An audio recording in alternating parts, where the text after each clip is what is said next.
नमस्कार दोस्तों, आप सभी को भाभी के चैनल पे स्वागत करती हूँ और अपने चैनल पे स्वागत करती हूँ। आप सभी का पैर के प्रणाम करती हूँ, आशीर्वाद की कामना करती हूँ। दोस्तों, आप सबके बीच में एक नाच गीत लेके आई हूँ। कैसा लगा आप लोग कमेंट करके जरूर बताइए। बहुत ही प्यारा गीत है। आप लोग इस गीत को ढेर सारा प्यार आशीर्वाद दीजिएगा। आप सभी को धन्यवाद। हेलो दोस्तों, नमस्ते प्रणाम। अपने यूट्यूब चैनल पे आप सभी लोग का स्वागत, वंदन, अभिनंदन करती हूँ। जितने यूट्यूब फैमिली देख रही है सभी लोग का पैर छू के प्रणाम करती हूँ। भर भर के आशीर्वाद देना और नाच गीत लेकर आए हैं। जैसा भी लगेगा कमेंट में बताइएगा। तो आइए सुनाती हूँ।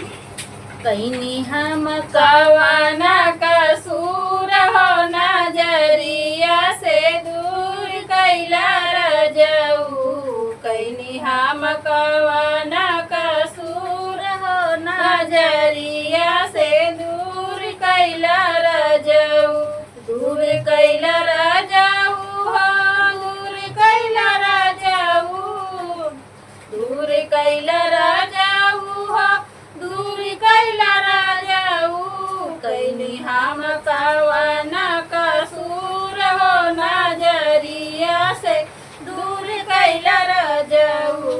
सोने की थाली में जेवना बनावली, सोने की थाली में जेवना बनावली, जेवना न जेवै मोरे राजा हो नजरिया से दूर कैला रजऊ, जेवना न जेवै मोरे राजा हो नजरिया से दूर कैला रजऊ, कहीं हम कवाना कसूर हो नजरिया से दूर कैला रजऊ, कहीं हम कवाना कसूर हो नजरिया से दूर कैला रजऊ। जजरे गेरुआ गंगा जल पानी, जजरे गेरुआ गंगा जल पानी, बनिया न पिए मोरे राजा हो नजरिया से दूर कैला रजऊ, बनिया न पिए मोरे राजा हो नजरिया से दूर कैला रजऊ, कहीं हम कवाना कसूर हो नजरिया से दूर कैला रजऊ, कहीं हम कवाना कसूर हो नजरिया से दूर कैला रजऊ।